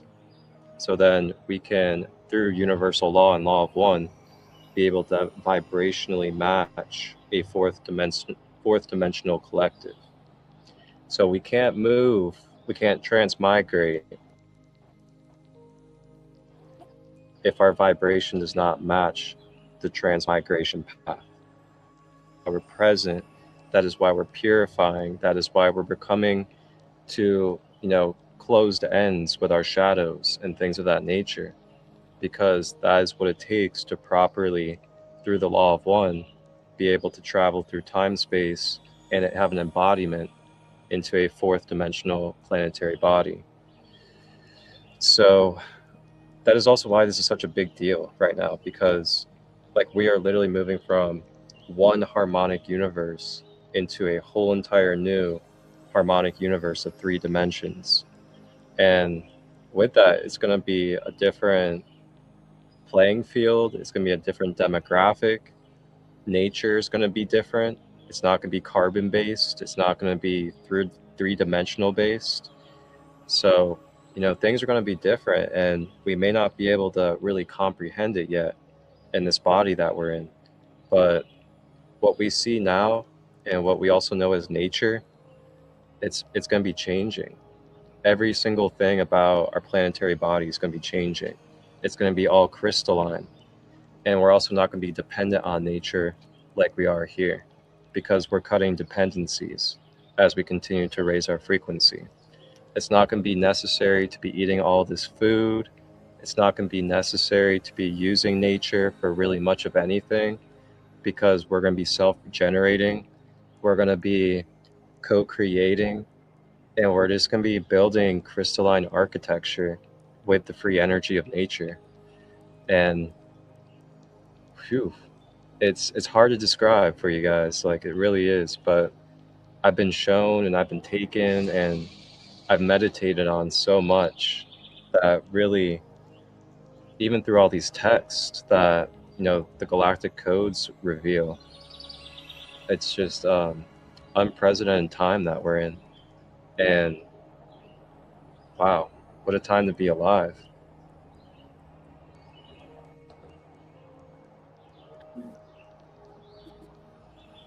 We are the cosmic disclosure. We are unfolding, unraveling, activating the cosmic essence of our eternal nature from within. As within, so without. This is the inevitable shift. This is the great change. This is the prophecy. Dodge the hijack. We are speaking the vision. For those with eyes to see and ears to hear, this is where we're going. It's that simple. And it is a time of great purification. Let's rise to the occasion. It's meant to be fun. It's meant to be exciting. It's inviting the initiation. Let The solar Babylon fall. logos. Babylon Let is it just falling. go. It's going to make up stories. It's going to trip up on itself. It's going to expose itself. It's going to do all of its last little remnants of propaganda and fear tactics. And you just gotta zone into that zero and keep on being your beautiful, passionate, and creative self. We got this. It's the inevitable shift. It's like, I see it actually like the Babylon as it's falling. It's that narcissistic wound that tries to reach on for grasping your need to hold it. Yep. And it's like, fuck off. I'm out. You're cut off from the mother. It's your end. I'm not feeding you. And Yep. it's like, yeah, shake them haters off. Propaganda's we're really here. hard. They go really hard with propaganda, man. Like, they will have us fear anything about the future. Yeah, it's quite a mind trick, right? Jedi mind tricks. It's the Armageddon software. It's what? They did it. It's the Armageddon software. They did it with 2012. They always do this way at major cycles. They'll be like, oh God, like, guys, we gotta prepare. It's about to be the end of the world. Like, we gotta go to war because Jesus told the Christians they need to go to war. Like, come on, man. Come on. Yeah, we're the cosmic pillars of light. There's a deep sense of understanding and knowing and radiating this crystal. We're already here. Like, we are here radiating it, finely tuned instruments of the future, bridging the past and the future to the now. It's just, yeah, cosmic beams and streams. So we're all coming out and inviting all to rise in your positions as guardians, as light workers, as way showers, and to really just not be distracted by the funny little stories out there and not giving your power away or believing in any kind of savior plan. We're the ones. We are the ones. And there's no data center and there's no 5G tower and there's no purify the body, purify the mind, purify the soul, get on the path, dive into the mystery of yourself, hold yourself accountable, personal responsibility, and gather the tribes. Because it's when we come together like this that we remember, because sometimes it can be a little challenging when you're inundated in the busyness of everything. And it's like, come together with the ones that are going where you're going, and we forge the way. It's the final frontier. Yeah. And find the people that are also like, you know, they're working on the similar passions like you as well. And you'll find that you don't even have to like put down your passion or feel like you don't have a place for it. You'll feel like actually, oh, I can be amplified because these people are doing similar to me and they enjoy and they have a passion for the same things. And that also comes with, you know, shedding those layers of maybe, you know, in your closet you have little bits of envy or jealousy or competition inside of you. It's going to require shedding those if you have that in your shadow right now.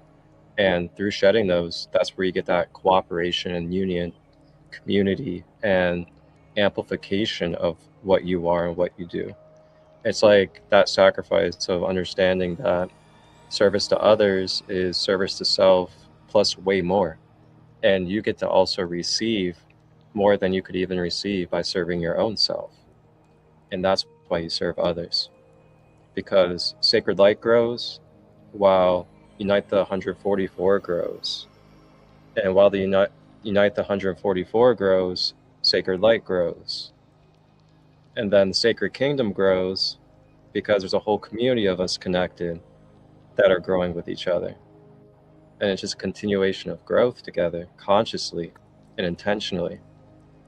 And then you just keep on multiplying that. The next thing you know, we have a whole entire new system of how we're living. It's already This on the is way. It's unfolding. self-organization, self-organizing intelligence. Yep. It's like the cells coming together in the body. It's like we know how to heal. We know how to draw in energy. We know how to be magnetic and electrical. Let's just be it. Let's do it together. And you know, that's the definition of cancer, is actually when the cells are fighting against each other. That's all that is. And so when Yep. we see cancer on a planetary scale and then we look at it, we bring it down to the family level. It's like, it's so true. I never have understood nor carried jealousy or envy. It's what a poison. And I see it and I recognize it. And it's an unfortunate poison that's keeping our brothers and sisters from coming together. It's vanity, it's superficial. There is Yeah. no fucking room for that here. We need the humble hearts of service coming together in all ways. Exactly. The vision beyond ourselves. It's like there is no fear of bringing more power into the game. It's a constant growing, self-organizing intelligence, and it is unstoppable. And so this all goes back to, it's a very simple thing. I'll bring it back to what I was bringing in during the code of the 12, the purity code. And when we're talking about Cinderella and the wicked stepsisters, it's like, which archetype are you playing? Are you the wicked stepsister? Are you the humble, pure Cinderella? Which one are you playing in at any given moment? I feel this is more for the women. I don't feel like the dudes have as much of this competition, but I feel it very much in the feminine community. And yeah, it's time. There are many Mother Marys, there are many Magdalens, there are many Christos, there are many stars in the sky. There is room in the sky for many stars to shine. Robin's on a roll out here. She says, service with no fear. I'm unstoppable, abundance of regeneration. Regeneration. Calling out here. The spectral seed, 24. Man, speak with that heart. Bring the family together. Much love, everybody. What else, Marcus? Anything more? I think I feel like that's gonna be it. I think that's it. Wow. Definitely plenty to Actually, I want to marinate show on. you all. Huh? Oh, I was just saying, there's definitely plenty to energetically marinate on. Big time. I want to show you all my little temple of heaven. This is one of my little tins. It says special gunpowder. I have many sacred mysteries inside this little tin. It was holding up the phone here. But I'm going to sing this song, Temple of Heaven, Temple of Heaven, Temple of Heaven, Temple of Heaven.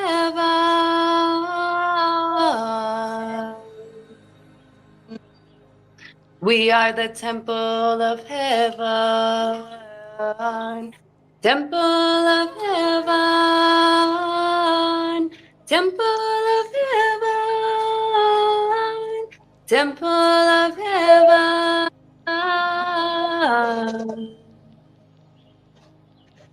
We are the Temple of Heaven, Temple of Heaven, Temple of Heaven, Temple of Heaven.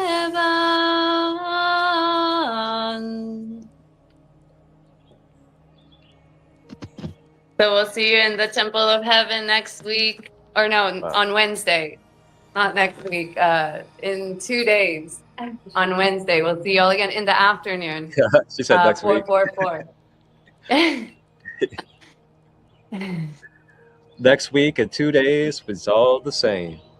In the no time, in the no space, we'll see you all again. Much love. Jay. Wow. Enjoy this video, guys. We're on close out, and this video is going to be about the 7 root races. So enjoy. One love. The first root race, the etheric beings of the dawn. Before the world was as we know it, ancient texts and esoteric teachings speak of beings unlike anything we can imagine. The first root race was said to be entirely non-physical, composed of pure etheric energy. These luminous beings are described as existing in a primal earth that was still forming, where physical matter had not yet fully condensed.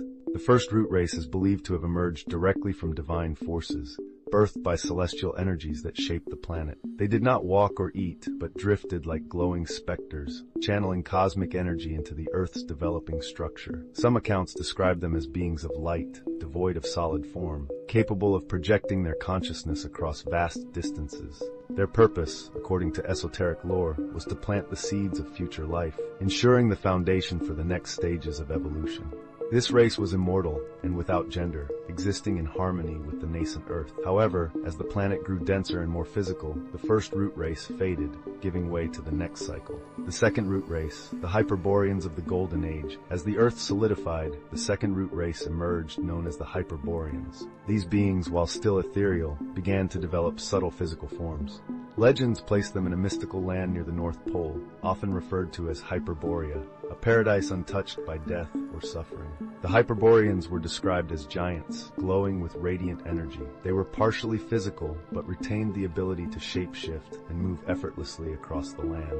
Some myths suggest they could harness elemental forces, controlling weather and nature with their will alone. During this period, the Earth's atmosphere was thick and warm, and the planet was rich with life in primitive forms. The Hyperboreans lived in harmony with nature, acting as stewards of the Earth's growing ecosystems. But as the climate shifted and the poles froze, their golden age ended, and they either ascended or transformed into the next evolutionary phase. The third root race, the Lemurians and the birth of physicality. The third root race brought forth the first truly physical beings, the Lemurians. Lemuria, a vast and now lost continent believed to have spanned the Pacific and Indian Oceans, was home to this race. The Lemurians are often depicted as towering figures with dark skin, immense strength, and heightened psychic abilities. It was during this era that humanity began to experience the full weight of physical existence. The Lemurians developed organs, senses, and the ability to reproduce sexually. This marked a turning point, the descent of spirit fully into matter. The Lemurians are said to have lived in large cities built from natural materials, coexisting with early animals and ancient plants. Their knowledge of crystals and Earth's magnetic forces allowed them to construct advanced structures and harness energy.